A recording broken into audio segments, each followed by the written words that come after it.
I was having a conversation about current events, and the question, how would we know if God is speaking?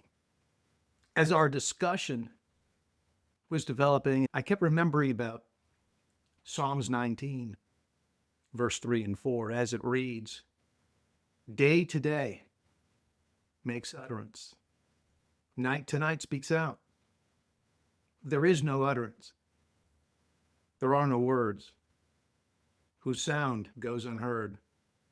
And we got to think that some people may just read their particular scriptures. They go to a church, a synagogue, or a mosque. Others seeking an explanation out of natural occurrences. And they leave it at that. There's very little consideration for a divine factor.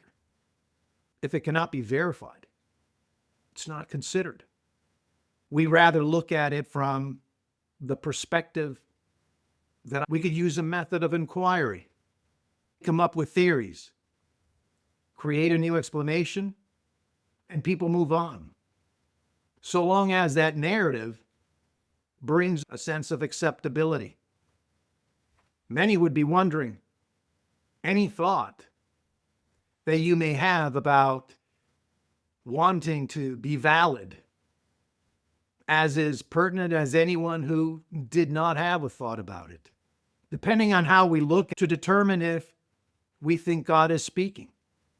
We get a broadcast from a major cable network, or was it artificial intelligence, or a national leader, or a known scientist to come up with a mathematical formula to determine if God is speaking, or to be as Abraham, who heard God.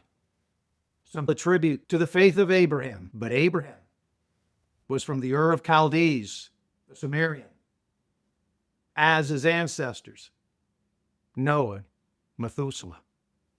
Abraham did not read about God. You could construe Abraham's actions as faith, but when that faith is contended with real life issues, faith is not going to provide when one really needs from having a relationship with God. If you have that relationship, you'll be better suited to answer the question, is God speaking? Food for thought. Blessings.